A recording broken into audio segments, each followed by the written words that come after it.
أعوذ بالله من الشيطان الرجيم. بسم الله الرحمن الرحيم. الحمد لله رب العالمين.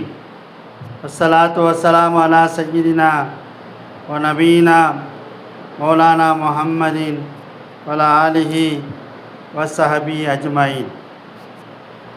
அளவற்ற அருளாளனும் நிகரற்ற அன்பினருமாகிய இந்த வையகத்தை படைத்து பரிபாலிக்கக்கூடிய அல்லாஹ் சுப்ஹானஹு வ தஆலாவுக்கே புகழ் அனைத்தும், அவனின் சாந்தியும் சமாதானமும் அண்ணலம் பெருமானார் ரசூலை கரீம் ஸல்லல்லாஹு அலைஹி வஸல்லம் அவர்கள் மீதும், அன்னாருடைய குடும்பத்தார்கள், தோழர்கள், தாபீன்கள், தபா தாபீன்கள், சூஃபிகள், முத்தகீங்கள், குறிப்பாக இந்த ஜும்மாவிற்கு வருகை தந்திருக்கும் நம்மவர்கள் மீதும், இதனை செவிமடுக்கக்கூடிய நல்லோர்கள் அனைவர்கள் மீதும் அல்லாஹ்வுடைய சாந்தியும் சமாதானமும் என்றென்றும் உண்டாகட்டும் என்று பிரார்த்தித்து என்னுடைய உரையை ஆரம்பம் செய்கிறேன். அஸ்ஸலாமு அலைக்கும் வரஹ்மத்துல்லாஹி வபரகாத்துஹு. அல்லாஹ் தனது திருமறையிலே ஒரு இடத்திலே சொல்லி காட்டுகிறான், ஃபவைலுல் லில் முஸல்லீன் அல்லதீன ஹும் அன் ஸலாத்திஹிம் சாஹூன். இந்த தொழுகையாளிக்கு கேடுதான், அவர்கள் தமது தொழுகையை கவனக்குறைவாக நிறைவேற்றக்கூடியவர்கள் என்று அல்லாஹ் சொல்லி காட்டுகிறார். தொழுகை என்பது இறைவனுக்கு செய்ய வேண்டிய வணக்க வழிபாடு. அதே நேரத்திலே அந்த தொழுகையை நிறைவேற்ற குடியவர்களை பார்த்து அல்லாஹ் தஆலா அந்த தொழுகையை அவர்களுக்கு கேடு விளைவிக்கிறார் என்பதாக சொல்லி காட்டுகிறான். அப்போ எப்படிப்பட்ட தொழுகை நம்மிடத்தில் வர வேண்டும், எப்படிப்பட்ட தொழுகை இருந்தால் நம்முடைய அந்த தொழுகை ஏற்றுக்கொள்ளப்படும் என்பதையெல்லாம் இன்ஷா அல்லாஹ் இந்த ஜும்மாவுடைய உரையிலே இன்ஷா அல்லாஹ் பார்ப்போம். கவனம் என்பது பள்ளியிலே கற்றுக்கொள்ளவும், பணியிடத்தில் முன்னேறவும், வெற்றிகரமான உறவுகளை உருவாக்கவும் நமக்கு உதவுகிறது. கவனம் என்பது எவ்வளவு ஆர்வம் காட்டுகிறோம் என்பதை பொறுத்து ஒன்று மீது ஆழ்ந்த ஈடுபாடு வைத்திருந்தால் கவனம் வந்துவிடும். வராமல் எப்படி இருக்கும்? கவனக்குறைவு என்பது தனிப்பட்ட வாழ்க்கை, வேலை, உறவுகள், உடல்நலம் மற்றும் சமூகம் முழுவதும் கணிக்கக்கூடிய தொடர் விளைவுகளை ஏற்படுத்துகிறது. கவனக்குறைவு என்பது தனிப்பட்ட மற்றும் நிதி ரீதியான இழப்புகளை ஏற்படுத்தும்.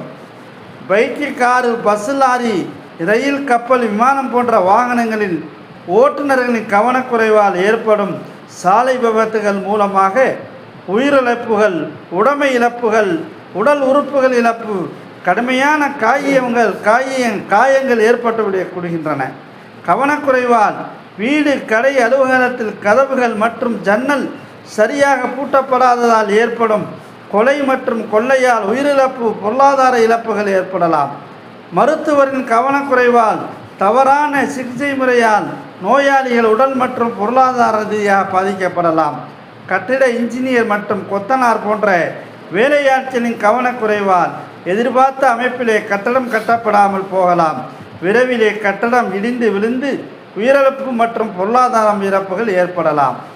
ஆசிரியர் மற்றும் மாணவர்களின் கவனக்குறைவால் மாணவர்களின் தேர்ச்சியற்றவர்களாகி அவர்களின் எதிர்காலம் பாதிக்கப்படலாம். அவர்களின் பெற்றோர்களின் கனவுகள் சிதைந்து போகலாம். அரசாங்க அலுவலர்களில் பணிபுரிபவர்களின் கவனக்குறைவால் பொதுமக்கள் அலைக்கெடுக்கப்படுகிறார்கள். பொதுமக்களின் நேரமும் பொருளாதாரம் வீணடிக்கப்படுகிறது. கவனக்குறைவு என்பது பெரிய தவறு என்று இழப்புகள் ஏற்படும் வரை தெரிவதில்லை. அப்துல்லா இப்னு அமர் ரலியல்லாஹு அவர்கள் கூறுவதாவது, நாங்கள் ஒரு பயணத்திலே நபிகள் பெருமானார் ஸல்லல்லாஹு அலைஹி வஸல்லம் அவர்களுடன் மக்காவில் மதினாவை நோக்கி திரும்ப கொண்டிருந்தோம். சாலையிலிருந்த ஓர் நீர்நிலைக்கு நாங்கள் வந்து சேர்ந்தபோது சிலர் அசர் தொழுகை நேரத்திலே அவசரப்பட்டனர்.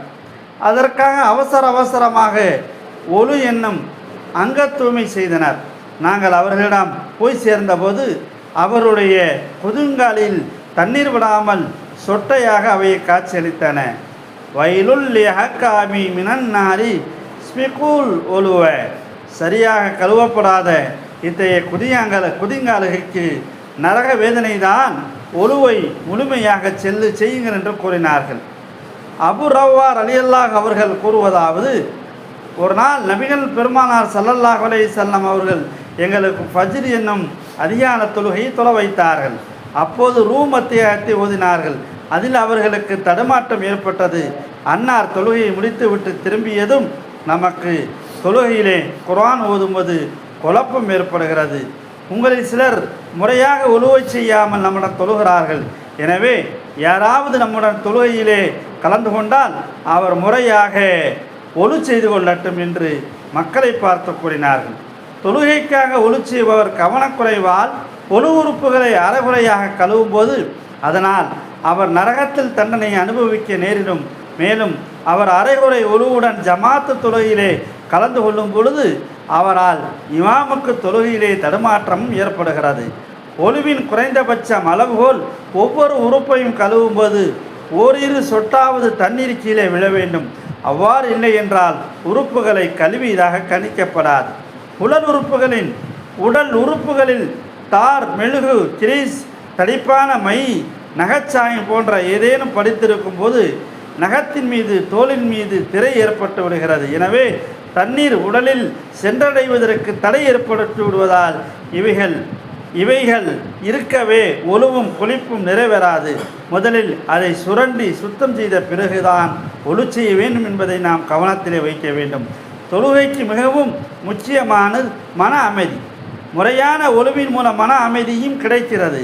இறை வழிபாட்டிலும் மன ஓர்மை ஏற்படுகிறது. எனவே தொழுகைக்கு முன்பு ஒழுவினை நாம் கவனம் செலுத்த வேண்டும். அபு அப்துல்லா அல் அஷரி ரலியல்லாஹு அவர்கள் கூறுவதாவது, அருமை நாயகம் ஸல்லல்லாஹு அலைஹி வஸல்லம் அவர்கள் தங்களுடைய தோழர்களுக்கு தொழ வைத்த பின் அவர்களில் சிலருடன் அமர்ந்திருந்தார்கள். அப்போது ஒருவர் பள்ளிவாசலுக்கு வந்து தொழுதார். அவர் பறவைகள் தானியங்களை கொத்துவதை போன்று ருக்குவையும் சஜிதாவையும் செய்தார். அதை கண்ட நபி அவர்கள், இவரை பார்த்தீர்களா? இதே நிலையிலே ஒருவர் மரணித்தால் அவர் முஹம்மதின் மார்க்கத்தின் அல்லாததில் மரணிக்கிறார். இவர் காகம் இரத்தத்தை கொத்தி தின்பதை போல் தொழுகையை கொத்துகிறார் என்று கூறினார்கள்.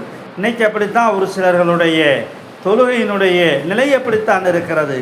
ருக்குகையும் சஜிதாவையும் படக்கு என்று அதாவது அந்த நிலை நின்று நிம்மதி பெறுகின்ற வரையும் உறுப்புகள் நிம்மதி பெறுகின்ற வரையிலும் செய்யாமல் இருப்பதை பார்க்கிறோம். இப்படிப்பட்டவர்களுடைய தொழுகை ஏற்றுக்கொள்ளப்படாது என்பதையே நபி அவர்களுடைய சொல்லு நமக்கு அதை தெளிவுபடுத்த காட்டுகிறது. சயீத் இப்னு வஹப் அல் ஜுஹைனி ரஹ்மத்துல்லாஹி அவர்கள் கூறுவதாவது, தொழுகையிலே தமது ருக்குவையும் சஜிதாவையும் முழுமையாக நிறைவேற்றாத ஒரு மனிதரை ஹுதைபா பின் அபியார் ரலியல்லாஹு அவர்கள் கண்டார்கள். அப்போது அவர்கள் அந்த மனிதரிடம், நீ தொழவே இல்லை, இதே நிலையிலே நீ இறந்து விட்டால் முஹம்மது ஸல்லல்லாஹு அலைஹி வஸல்லம் அவர்களை அல்லாஹ் எந்த நெறியிலே அமைத்தானோ அந்த நெறியிலே மாற்றமான ஒன்றிலே இறக்கிறீர் என்று கூறினார்கள். நபிகள் நாயகம் ஸல்லல்லாஹு அலைஹி வஸல்லம் அவர்கள் கூறினார்கள், யார் கவனக்குறைவால் ஏற்படும் மறதியின்றி 2 ரக்காயத்தை தொழுகிறாரோ அவரின் முன்பாவங்கள் அல்லாஹ் மன்னித்து விடுகிறான். அறிவிப்பவர் சயீத் இப்னு காலித். நபிகள் நாயகம் ஸல்லல்லாஹு அலைஹி வஸல்லம் அவர்கள் கூறினார்கள், நீ தொழுகின்ற ஒவ்வொரு தொழுகையின் போது இதுவே என் வாழ்நாளின் கடைசி தொழுகை என்று நினைத்து விடைபெறும் தொழுகையை போன்று கவனத்துடன் தொழுவீராக. அல்லாஹ்வை நீர் பார்ப்பதை போல் தொழுவீராக. ஏனென்றால் நீர் அவனை பார்க்காவிட்டாலும் நிச்சயமாக அவன் உன்னை பார்க்கிறான். அறிவிப்பவர் அப்துல்லா இப்னு உமர் ரலியல்லாஹு அவர்கள். ஒரு முறை நபிகள் நாயகம் ஸல்லல்லாஹு அலைஹி வஸல்லம் அவர்கள் பள்ளிவாசலில் இருக்கும் பொழுது ஒரு தோழர் தொழுது கொண்டிருந்தார். அவர் தொழுகின் இடையிலே தமது தாடியை கோதிக்கொண்டே இருந்தார். இதை பார்த்த நபி அவர்கள், இவருடைய இந்த உள்ளம் ஓர்மைப்பட்டிருந்தால் இவருடைய உறுப்புகளும் ஓர்மை அடைந்திருக்கும் என்று கூறினார்கள். அப்துல்லா இப்னு அப்பாஸ் ரலியல்லாஹு அவர்களும் ஒருவர் சோம்பல் பட்டு கொண்டே தொழுகைக்காக எழுந்து நிற்பதும் வெறுக்கத்தக்கதாகும். இன்னைக்கு பார்க்குறோம்ல, என்னத்தை தொழுகு, என்னத்தை எந்திரிச்சு ஏதோ பாங்கு சொல்லிட்டாங்க, பள்ளிவாசலில் அசரத்தை போட்டிருக்காங்க, வீட்டில் உள்ள பொம்பளை வேற நம்மளை போட்டு தொழுவ போச்சுறாரு என்று அதாவது மன சோம்பல் பட்டு ஏனோ தானோ என்று அதாவது பள்ளிக்கு வர்றாங்களே, இப்படிப்பட்ட அவருடைய தொழுகை இருக்கிறதே, வெளியிலே வேண்டுமானாலும் அவர் தொழுகையாளியாக இருக்கலாம், ஆனால் உள்புறத்திலே அவருடைய தொழுகை ஏற்றுக்கொள்ளப்படாது. ஆக அப்போ எப்படி இருக்கணும்? முகமலர்ச்சியுடன், ஆர்வ பெருக்கத்துடன், பேரானந்தத்துடன் தொழுகைக்கான் இருக்க வேண்டும். ஏனெனில் தொழுபவர் அல்லாஹ்வுடன் உரையாடுகிறார். இன்னைக்கு ஒரு மந்திரி கிட்ட, ஒரு முதலமைச்சர்கிட்ட, ஒரு எம்எல்ஏ கிட்ட உரையாடணும், பேசணும்னு சொல்லி சொன்னால் எவ்வளோ சந்தோஷம், எவ்வளோ ஒரு ஆனந்தம், எவ்வளோடைய மகிழ்ச்சி. நம்ம வீட்டுக்கு தேவையான அல்லது நம்மளுடைய குழந்தைகளுக்கு தேவையான வேலை வாய்ப்புகள் எதுவாவது ஒன்று கிடைக்குமே என்பதற்காக வேண்டி என்ன செய்வோம், நம்மளுடைய துக்கத்தை, துயரத்தை எல்லாத்தையும் மறைச்சிட்டு அவர்கிட்ட நிற்கிறோம். ஏன்னு கேட்டால் அவருடைய அன்பை பெறணும் என்பதற்காக. ஆக மொத்தத்தில் அவருடைய அன்பு கிடைக்குதோ கிடைக்கலையோ, ஆனால் நம்மை நாமே மாற்றிக்கொள்கிறோம். ஆனால் அல்லாஹ்வுடைய அன்பு இருக்கிறது, அது மகத்தானது. 70 தாயினுடைய அன்பை விட மேலாக அன்பு இறைவன் அடியார்கள் மீது வைக்கிறான். அப்போ தொழுகைக்கின்றான் என்ன செய்யணும், முகமலர்ச்சியோடு நம்முடைய பிரச்சனைக்கெல்லாம் தீர்வை ஏற்படுத்தக்கூடியவன் இறைவன்தான். இவனிடத்திலே சொன்னால்தான் அனைத்து பிரச்சனைகளுக்கும் தீர்வு கிடைக்கும். இன்றல்லாவிட்டாலும் என்றாவது ஒரு நாள் நாம் கேட்ட துவா, நாம் கேட்ட விஷயத்தை மறந்து விடுவோம். ஆனால் நாம் கேட்ட அந்த துவாவை இறைவன் மறப்பதில்லை. அதற்கு எந்த நேரத்தில் அந்த மனிதனுக்கு கொடுத்தால் நலவாக இருக்குமோ அப்போ அவனுக்கு கொடுக்குறான். சிலர்களுக்கு இம்மையிலே கொடுக்குறான், சிலர்களுக்கு கபரிலே கொடுக்குறான், சிலர்களுக்கு மறுமையிலே கொடுக்குறான். ஆக மொத்தத்திலே இவைகளுக்கெல்லாம் அடிப்படையாக, ஆணிவேராக, அஸ்திவாரமாக இருப்பது தொழுகைதான். அந்த தொழுகை நம்மிடத்திலே வரணும். அந்த தொழுகையும் சோம்பலாக இருக்கக்கூடாது, இறைவனுக்காக இருக்க வேண்டும். பிறகு அவர்கள் தொழுகைக்காக எழுந்து நின்றால் சோம்பல் பட்டு கொண்டே நிற்கிறார்கள் என்ற வசனத்தை ஓதி காமித்தினார்கள். அதுதான் நான் ஆரம்பத்தில் ஓதினேன். அல்லதீன யூமினோன, அதாவது அவர்கள் சோம்பலாக நிற்கிறார்கள், தொழுகைக்கு நிற்கிற என்ற மறந்த நிலையில் இருக்கிறார்கள். சோம்பலுடனும் கவன குறைவுடனும் தொழுவது நயவஞ்சகர்களுடைய தன்மை என்பதாக குர்ஆன் சொல்லி காட்டுகிறது. தொழுகையிலே தேவையில்லாத செயல்களை ஈடுபடுவது கூடாது. தொழுகையிலே ருக்கு சஜிதாவை சரிவர நிறைவேற்றாத முறையிலே பொடுபோக்காக கவனமின்றி தொழுபவர் முஹம்மது ஸல்லல்லாஹு அலைஹி வஸல்லம் அவருடைய மார்க்கத்திலே மரணிக்க மாட்டார்கள் என்றால் இறைநம்பிக்கை இல்லாதவர்களாக மரணிப்பார் என்பதையே பொருள் பருகிறது. அல்லாஹ் நம்மளை காக்க வேண்டும். முன்னும் நபிகள் நாயகம் ஸல்லல்லாஹு அலைஹி வஸல்லம் அவர்கள் கூறினார்கள், மக்களே, நீங்கள் அல்லாஹ்விடம் பிரார்த்தனை விரிந்தால் அது ஏற்கப்படும் என்ற நம்பிக்கையுடன் கவனத்தோடு அவனிடம் கேளுங்கள். ஏனெனில் அலட்சியமான உள்ளத்துடன் தனின பிரார்த்தனை புரியும் அடியானின் பிரார்த்தனைக்கு அல்லாஹ் பதிலளிக்க மாட்டான். அறிவிப்பவர் அப்துல்லா இப்னு அம்ர் ரலியல்லாஹு அவர்கள். ஒரு நாள் இறை தூதர் மூசா அலைஹிஸ்ஸலாத்து வஸ்ஸலாம் அவர்கள் ஒரு வழியை சென்று கொண்டிருந்த போது ஒருவன் உரத்த குரலிலே இறைவனிடம் அழுது பிரார்த்தித்து கொண்டிருந்தான். அதை கண்ட மூசா அலைஹிஸ்ஸலாத்து வஸ்ஸலாம் அவர்கள் அவன் மீது இரக்கம் கொண்டவராக, பிரார்த்தனைகளை நிறைவேற்றி கொடுக்கும் ஆற்றல் என்னிடம் இருப்பின் நான் நிச்சயமாக இவனுடைய பிரார்த்தனைக்கு இக்கணமே ஏற்று அதை நிறைவேற்றி கொடுத்திருப்பேன் என்று கூறினார்கள்.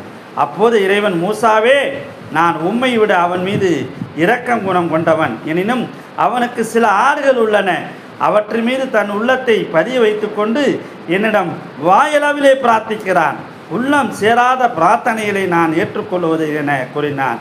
இதை மூசா அலைஹிஸ்ஸலாத்து வஸ்ஸலாம் அவர்கள் அவனிடம் கூறவே அவன் மனமுன்றி இறைவனிடம் பிரார்த்தித்ததாக அடுத்த கணமே அவனுடைய பிரார்த்தனைகள் இறைவனால் ஏற்றுக்கொள்ளப்பட்டது. ஒரு முறை கொடுங்கோலன் ஹஜ்ஜாஜ் பின் யூசுப் கஅபாவை வலம் வந்து கொண்டிருந்த போது அங்கே ஒரு மனிதர் கஅபாவின் திரசிலையை பிடித்து கொண்டு பிரார்த்தித்து கொண்டிருந்தார். ஹஜ்ஜாஜ் தமது தௌபாவின் இடையே அவரிடம், நான் யார் என்பதை அறிவாயா என்று வினாவினார்.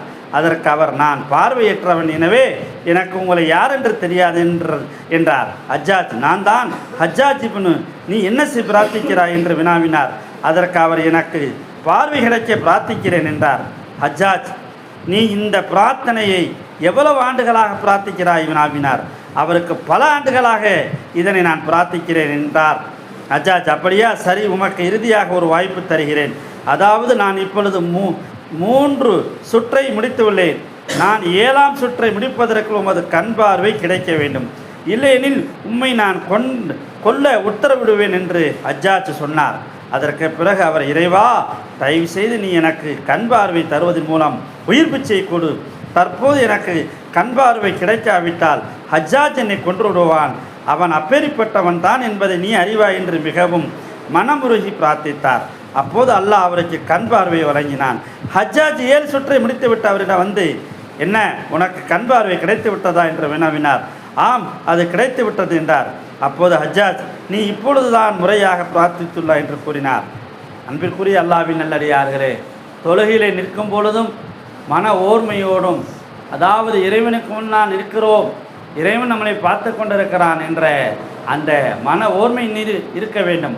அந்த நேரத்திலே தான், அதாவது எதையெல்லாம் நினைக்காமல் இருக்கிறோமோ அந்த நினைப்பெல்லாம் வரும், எந்த சிந்தனையெல்லாம் வராமல் இருக்கிறதோ அந்த சிந்தனையெல்லாம் வரும். ஆனால் தொழுகையிலே இருக்கிறோம் என்ற அந்த எண்ணம் கொள்ளும் பொழுது அந்த எண்ணங்கள் தடுபட்டு விட்டும். அதே நேரத்திலே துவா பிரார்த்தனை என்பது மனமுருகி என்னத்தை நம்ம கேட்டு என்னத்தை அல்லாஹ் கொடுக்க போகிறான் என்ற ஏனோ தானோ கேட்டால் அது கண்டிப்பாக கியாம நாள் வரையிலும் கேட்டாலும் கிடைக்காது. அல்லாஹ் கொடுக்கக்கூடியவன். இன்று அல்லாவிட்டாலும் என்றால் அல்லாஹ் கொடுப்பான். ஏதோ காரணத்தால் நமக்கு தாமதித்து வைத்திருக்கிறான் என்ற அல்லாஹ் மீது உறுதியான நம்பிக்கையோடு கேட்கப்படக்கூடிய எல்லா நலவான காரியங்களையும் அல்லாஹ் நிறைவேற்றி கொடுப்பான். ஆகவே நமக்கு இறைவனுக்கும் நமக்கும் மத்தியிலே ஒரு தொடர்பு இருக்கிறது என்று சொன்னால் அது தொழுகையில்தான். அல்லாஹ் குர்ஆனிலே சொல்லும் பொழுது, தொழுகையை கொண்டும் பொறுமையை கொண்டும் என்னிடத்திலே உதவி தேடுங்கள் என்பதாக. அல்லாஹ்வுடைய உதவி கிடைக்கும், கொஞ்சம் பொறுமையும் தேவை, அவசரப்படக்கூடாது. எனவே நாம் ஒவ்வொரு எல்லா விதமான காரியங்களுக்கும் பொறுமையோடு அல்லாஹ்விடத்திலே நாம் உதவி தேடும் பட்சத்திலே, அதே நேரத்திலே தொழுகையோடு உதவி தேடும் பட்சத்திலே நம்முடைய எல்லா விதமான தேவைகளையும் அல்லாஹ் பூர்த்தி செய்வான் என்பதிலே எவ்விதமான மாற்று கருத்து கிடையாது. இன்ஷா அல்லாஹ் தொழக்கூடியவர்களாக வாங்க சத்தம் கேட்டால் அப்போ தான் எல்லா பிரச்சனையும் வரும். அந்த நேரத்தில் முடிவுக்கூடாது. வந்தோம்னா எந்த பிரச்சனை வந்தாலும் சரி, ஒரு 4 நிமிஷம் ஒரு 5 நிமிஷம் பள்ளிவாசலே வந்து தொழுவதன் மூலமாக நீங்கள் குறைந்து போக மாட்டீர்கள், உங்களுடைய நேரங்கள் வீண் போகாது. ஆகவே அல்லாஹ் நமக்கு ஒரு நாளைக்கு 24 மணி நேரத்திலே நாம் தொழக்கூடிய நேரம் 1 மணி நேரம் 2 மணி நேரம். இந்த 1 மணி நேரம் 2 மணி நேரத்தில் அல்லாஹ் நமக்கு மரணத்திற்கு பின்னால் ஒரு மிகப்பெரிய மகத்தான வாழ்வு வைத்திருக்கிறான் என்கிற எல்லா வாரமும் எல்லா நேரத்திலையும் சொல்கிறாங்க. இந்த காதில் வாங்குகிறோம், அந்த காதில் விட்டுறோம். அதாவது இன்னமும் நீங்கள் திருந்தாவிட்டால், உங்களை நீங்கள் மாற்றிக்கொள்ளாவிட்டால் அல்லாஹ்விடத்திலே அன்னைக்கு போய் வைக்கும்போது நான் தொழுவேலை, ஏன் நான் படுத்து கிடந்தேன், எனக்கு வேலையிலே இருந்துச்சு அப்படி இப்படின்னு சொல்வதற்கு எந்த முகாந்தரமும் இருக்காது. வேலைகளுக்கு மத்தியிலே அரசாட்சிக்கெல்லாம் அரசாட்சி என்ற உலகம் முழுவதும் சுலைமான் அலைஹிஸ்ஸலாத்து வஸ்ஸலாம் அவர்கள் ஆட்சி செய்தார்கள். அவர்கள் தொழாமல் இருந்தார்களா? ஒவ்வொரு நபிக்கும் ஒவ்வொரு விதமான சிறப்புகள் இருந்தது, ஒவ்வொரு விதமான பட்டங்கள் பதவிகள் அனைத்து சூழ்நிலையிலும் கூட தொழுகையை விடவில்லை. ஆனால் நமக்கு கொடுக்கப்பட்ட அதாவது அலுவல்களிலும் முயற்சிகளும் தேவைகளும் சிற்சலது தான். ஆகவே இதை எனக்கிட்ட சொல்லலாம், மற்றவர்கள்ட்ட சொல்லலாம், ஜமாத்தில் சொல்லலாம், ஆனால் படைத்த இறைவன்கிட்ட சொல்ல முடியாது. ஆகவே அன்பிற்குரிய அல்லாஹ்வின் நல்லடியார்களே, அதுதான் ஒவ்வொரு இடத்திலும் எழுதி போடப்பட்டிருக்கிறது, உங்களை தொலை வைக்கும் முன் நீங்கள் தொழுதுகள் என்பதாக. நம்மளை ஒரு நாளைக்கு எல்லாருமே தொழுவ வைப்பாங்க, அது பெருசு கிடையாது. என்னுடைய பாவத்திற்காக, என்னுடைய மறுமை வாழ்க்கைக்காக, என்னுடைய சோழ வாழ்க்கைக்காக நான் தொழுது கொள்ள வேண்டும். நம்முடைய குடும்பத்தாரை தொழுகையின் பக்கம் ஏவ வேண்டும். தொழுகைதான் சொர்க்கத்தின் திறவுகோலாக இருக்கிறது. அந்த திறவுகோலை பற்றி பிடிப்பதற்கு வல்ல ரஹ்மான் நம்ம அனைவர்களுக்கும் பேரருள் புரிவானாக என கேட்டு என்னுடைய உரையை நிறைவு செய்கிறேன். அஸ்ஸலாமு அலைக்கும் வரஹ்மத்துல்லாஹி வபரகாத்துஹு. சுன்னத்துல்லாஹி சுன்னத்துல்லாஹி.